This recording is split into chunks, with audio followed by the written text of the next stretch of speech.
Á síðustu blaðsíðunni áttum við að setja síðan texta, sem sagt setningar í rétta reiti samkvæmt þessu formi sem við eigum núna að þekkja, að geta líka skoðað, eins og við sjáum hér, geta skoðað til dæmis öll frumlögin, hérna niður eftir þessum dálki þá, allar umsagnar hér niður eftir, öll andlögin, allar sagnfyllingarnar, alla atviksliðina og loks alla forsetningaliðina. Þetta nefnilega hjálpar okkur í því að átta okkur svolítið á munstrinu sem í gangi. Svona grind sýnir okkur í raun og veru hvaða grind við erum eilíflega að setja okkar hugsanir inn í, má segja. Þetta grind sem sýnir grunnsetningagerðina í íslensku, að við verðum að hafa alltaf frumlag og við þá færum það fremst ef það var ekki fremst í textanum upphaflega, þá núna lendir það fremst hér í fremsta reitnum, svo vil umsögnin alltaf vera númer 2, svo hún kemur þá hingað, svo fer það eftir umsögninni og þá líka hvaða fylliliði við fáum í sagnliðnum, hvaða reiti af þessum við notum, hvort að við erum með áhrifssögn sem þá með andlagi, það er að segja þá nafnlið í aukafalli, hvort við erum með sagnfyllingu sem þá annarkvort nafnliður eða lýsingaliðurinn alltaf í nefnifalli og við hljótum að fá þarna bara í annan hvort reitin. Við getum aldrei fengið neitt í báða þessa reiti út í að það stangast á algjörlega á. Svo getum við fengið atvikslið, það er alveg möguleiki, og við getum fengið forsetningalið líka. En ef við kíkjum snöggvast yfir þetta, þá erum við með, til dæmis í fyrstu málsgreininni, þá erum við með mjög einfalt frumlag, bara þú, og síðan erum við sögnin að vera, og eins og við höfum rætt áður, þá tekur hún alltaf með sér sagnfyllingu ef hún fær nafnlið eða lýsingalið á eftir sér, því það er þá greinilega að því hún er áhrifslaus og við erum þá með það sem kemur á eftir áfram í nefnifalli. Hér er þá lýsingaliður sem sagnfylling í kjölfarið og svo var einn stakur atviksliður. Í númer 2, þar hins vegar höfum við hérna dæmi engun eða eignarfallsengun hérna með syninum sem þá nánari upplýsingar hann, samsetta umsögn hér hefur dvalist, svo setjum við atviksliðin hingað lengi og svo forsetningaliðin í Bandaríkjunum hér í lokin.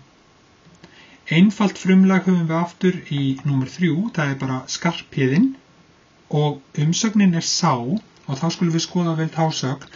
Sögnin að sjá er áhrifssögn, við heyrum það á því ég til dæmis sé hest eða sá hest, svo við heyrum að hún stýrir greinilega þolfalli, svo þar af leiðir að smalamann Hallgerðar, það fer þá hingað í andlagsreitin, þar sem Hallgerðar er þá að lýsa smalamanninum nánar, eignarfallsengun með aðalorðinu. Og úti er atviksorð, fer hingað í atviksliðin. Lítil þúfa er frumlagið í númer 4, þrátt fyrir að þetta hafi ekki verið í þessari orðaröð upphaflega, þá þurfum við að koma frumlaginu þarna fremst, lítil greinilega engun þar með þúfa, veltir er þá hérna umsögnin sem sýnir okkur þá líka og þá þurfum við að skoða, prófum aftur með hestin, velti ég hestur, nei, velti ég hesti, já, greinilegt að þarna erum við með áhrifssögn svo að það sá nafnliður sem kemur á eftir færi hingað og við erum upp með hann, þungur hlassi, þá kemur það þarna sem andlag og svo er það einn atviksliður oft kemur hér í lokin á sinn stað. Nemendur MH er síðan frumlagið í næstu og þar sjáum við mitt að MH er þarna dulbúin eignarfallsengun, getum við sagt, því ef við myndum setja þetta upp fullum fetum og væri þetta nemendur menntaskólans við Hamrahlíð, þá heyrum við að það er komið í eignarfall. Svo þetta tældist á eignarfallsengun með nemendur.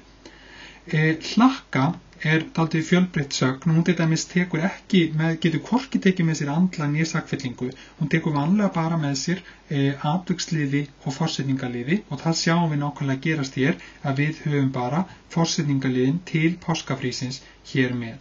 Og munum það, atviksliðir og forsetningaliðir geta aldrei orðið hvorki sakfylling né andlag, enda líka eiga þeir sína reiti hér og svo eru aðrir reitir fyrir sakfyllinguna og andlagið.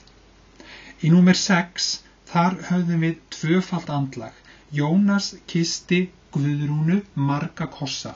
Þá sjáum við mitt hérna að Guðrúnu óbeina andlagið í þágufalli, það kemur þá fyrst, en síðan þá beina andlagið, þolfallsandlagið hér á eftir og þá getum við sett þetta svona upp í grindina til að sýna að marga þá auðvitað að lýsa kossanum. Svo þess vegna þurfum við að kljúfa þetta svona dálítið í sundur. Númer 7, þar þurfum við líka að raða þessu öllu svolítið upp á nýtt. Þar til dæmis atviksliðurinn sem getur verið víða í setningunni, til dæmis fremst. Við þurfum að færa hann hérna á sinn reit sjaldan, svo þrátt fyrir að setningin hafi byrjað á því, þá má það ekki auðvitað vera neitt eins og frumlag, út í að atviksliður getur aldrei verið frumlag. Hver launar ofeldið eða sjaldan ofeldið? Jú, það kálfurinn, svo að hann fer þá í frumlagssætið og ofeldið að launa eitthvað, launa hest til dæmis, greinilegt að þetta sögn sem fær með sér andlag, svo að það fer þá ofeldið í andlagsreitin. Í númer 8, konan söng mjög fallega í kirkjunni. Þarna þurfum við að gæta okkur líka vel.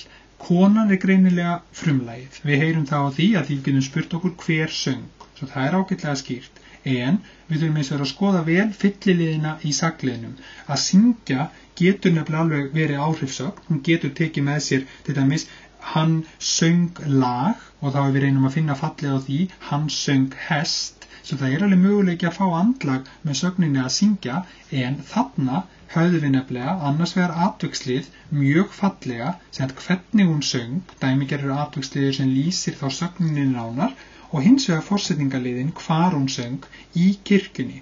Og eins og ég sagði áðan, þá geta hvorki atviksliðir né forsetningaliðir fengi hlutverkið andlag, svo það verður þó ekkert í þeim reitum.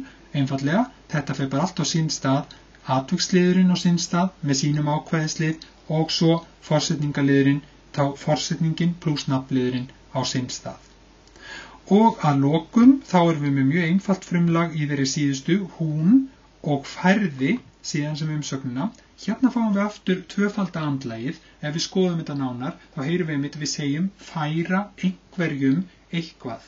Sem sagt færa pluss þágufall, óbeina andlagið, pluss þolfall, beina andlagið. Og það sjáum við nákvæmlega gerast hér og við þurfum þá að kljúfa ramman svona í sundur, honum, óbeina, þágufall og svo góðan mat, góðan greinilega lýsa matnum saman í þá beina andlagið í þá aftar í reitnum.